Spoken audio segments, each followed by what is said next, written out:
매일 아침 하나님과 함께 누리는 하늘의 양식, 오늘 만나. 여호야다가 죽은 후에 유다 방백들이 와서 왕에게 절하매 왕이 그들의 말을 듣고 그의 조상들의 하나님 여호와의 전을 버리고 아세라 목상과 우상을 섬겼으므로 그 죄로 말미암아 진노가 유다와 예루살렘에 임하니라. 그러나 여호와께서 그들에게 선지자를 보내사 다시 여호와에게로 돌아오게 하려 하시매 선지자들이 그들에게 경고하였으나 듣지 아니하니라. 이에 하나님의 영이 제사장 여호야다의 아들 스가랴를 감동시키시매 그가 백성 앞에 높이 서서 그들에게 이르되, 하나님이 이같이 말씀하시기를 너희가 어찌하여 여호와의 명령을 거역하여 스스로 형통하지 못하게 하느냐 하셨나니 너희가 여호와를 버렸으므로 여호와께서도 너희를 버리셨느니라. 하나 무리가 함께 꾀하고 왕의 명령을 따라 그를 여호와의 전뜰 안에서 돌로 쳐 죽였더라. 요아스 왕이 이와 같이 스가랴의 아버지 여호야다가 베푼 은혜를 기억하지 아니하고 그의 아들을 죽이니 그가 죽을 때에 이르되, 여호와는 감찰하시고 신원하여 주옵소서. 1주년 말에 아람 군대가 요아스를 치려고 올라와서 유다와 예루살렘에 이르러 백성 중에서 모든 방백들을 다 죽이고 노략한 물건을 다메섹 왕에게로 보내니라.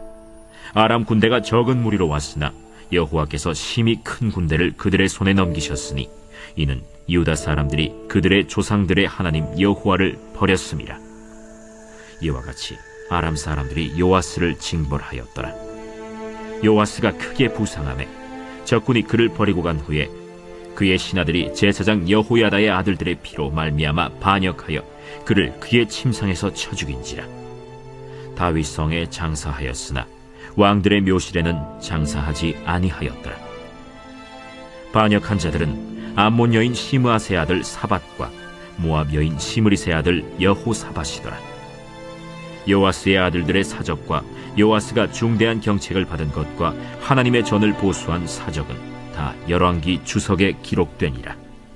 그의 아들 아마샤가 대신하여 왕이 되니라.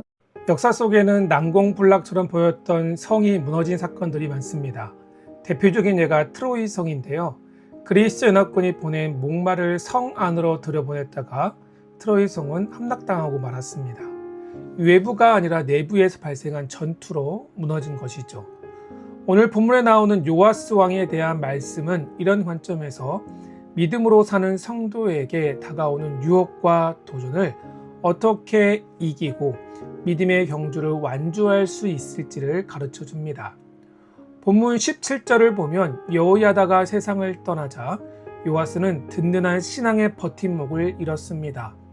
어린 시절부터 여호야다의 보호와 가르침 속에 자라난 요아스는 늘 곁에서 도와주었던 영적 멘토 덕분에 바른 신앙 안에서 성장할 수 있었습니다.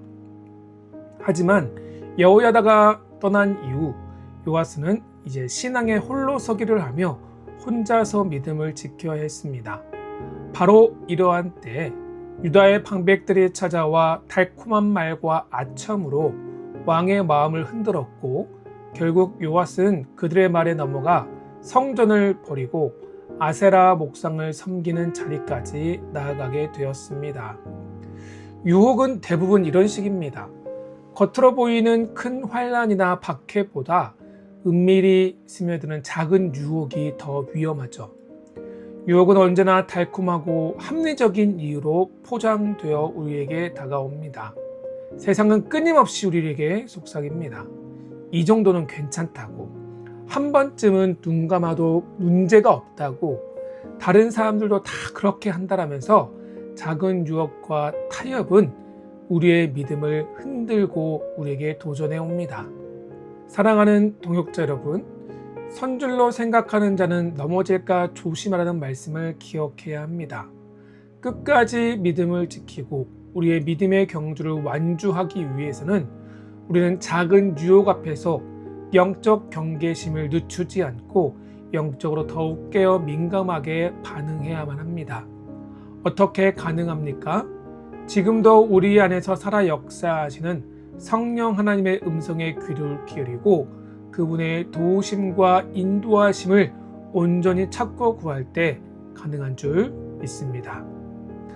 요아스가 하나님을 떠났지만 하나님은 요아스와 남유다를 포기하지 않으셨습니다. 19절 말씀을 보면 하나님은 선지자들을 보내시면서 그들에게 회개하고 다시 돌아오라 여러 차례 경고하셨습니다. 이것이 바로 하나님의 인내와 사랑이죠. 하나님은 그들이 망하길 원치 않으셨거든요. 오히려 다시 돌이켜 주님께로 돌아오기를 원하셨습니다. 하지만 안타깝게도 요아스는 하나님의 말씀을 듣지 않고 귀를 닫아버렸어요. 마지막으로 여호야다의 아들인 스가랴 제사장을 보냈을 때도 마찬가지였습니다. 스가랴는 성전뜰에서 너희가 여호와를 버렸으므로 여호와도 너희를 버리셨다라고 선포했습니다. 하지만 요아스는 이 말에도 회개치 않고 오히려 성전뜰에서 스가랴를 죽였습니다. 이는 하나님의 말씀을 무시하고 하나님을 거부한 것이죠. 오늘 또 하나님은 우리 가운데 말씀하십니다. 성경을 통해서 주일의 말씀을 통해서 기도의 감동을 통해서 하나님께로 돌아오라고 말씀하십니다. 하지만 그러한 음성 앞에 우리가 귀를 닫는다면 우리는 세상 가운데서 길을 잃고 방황할 수밖에 없습니다. 주의 말씀은 내 발의 등이요 내 길의 빛이라는 말씀처럼 하나님의 말씀을 우리 인생을 비추는 등불과 같음을 믿으시기를 바랍니다. 우리가 말씀을 외면할 때 죄악의 어둠 속을 걷게 되지만 하나님의 말씀에 귀를 기울일 때 빛이신 주님과 동행하며 우리의 삶을 선한 길로 인도하시는 하나님을 경험하게 될 줄 믿습니다. 이 믿음의 경주를 완주하기 위해 우리는 늘 말씀 앞에 겸손히 서야 합니다. 말씀을 마음에 깊이 새기고 우리의 삶에서 말씀에 순종하며 살아갈 때 하나님은 우리를 기뻐하시는 온전한 성도의 길놀이를 걷게 하실 줄 믿습니다. 영국 마라톤에서 한 선수가 1등으로 달리고 있었습니다. 결승선이 얼마 남지 않았을 때 관중들은 함성을 지르며 잘못된 길을 가리켰어요. 그때 그는 그 소리를 따라 달려갔다가 결국 우승을 놓치고 말았습니다. 반면 뒤따르던 다른 선수는 안내 표지판만을 따라 결승선에 도착해 마침내 우승했다고 합니다. 믿음의 경주도 이와 같습니다. 사람들의 소리, 세상의 유혹에 귀를 기울이면 길을 잃고 맙니다. 하지만 하나님의 말씀이라는 표지판을 따라 달려간 성도는 반드시 승리의 결승선을 통과하게 되는 줄 믿습니다. 히브리서 12장 1절은 우리에게 모든 무거운 것과 얽매이기 쉬운 죄를 벗어버리고 인내로써 우리 앞에 당한 경주를 하며 믿음의 주요 또 온전케 하시는 이인 예수를 바라보자라고 말씀하십니다. 사랑하는 믿음의 동역자 여러분, 우리의 인생 끝에서 우리 주님은 두 팔 벌려 우리를 기다리고 계십니다. 그 주님을 바라보면서 오늘 하루도 영적으로 민감하게 깨어 하나님의 말씀에 귀를 더욱 기울입시다. 그럴 때 결승점에서 기다리시는 주님이 우리에게 잘하였다, 착하고 충성된 종이란 말씀으로 우리를 칭찬하실 줄 믿습니다. 이러한 은혜와 복을 누리는 오늘 우리 성도의 삶이 되기를 주의 이름으로 축원합니다.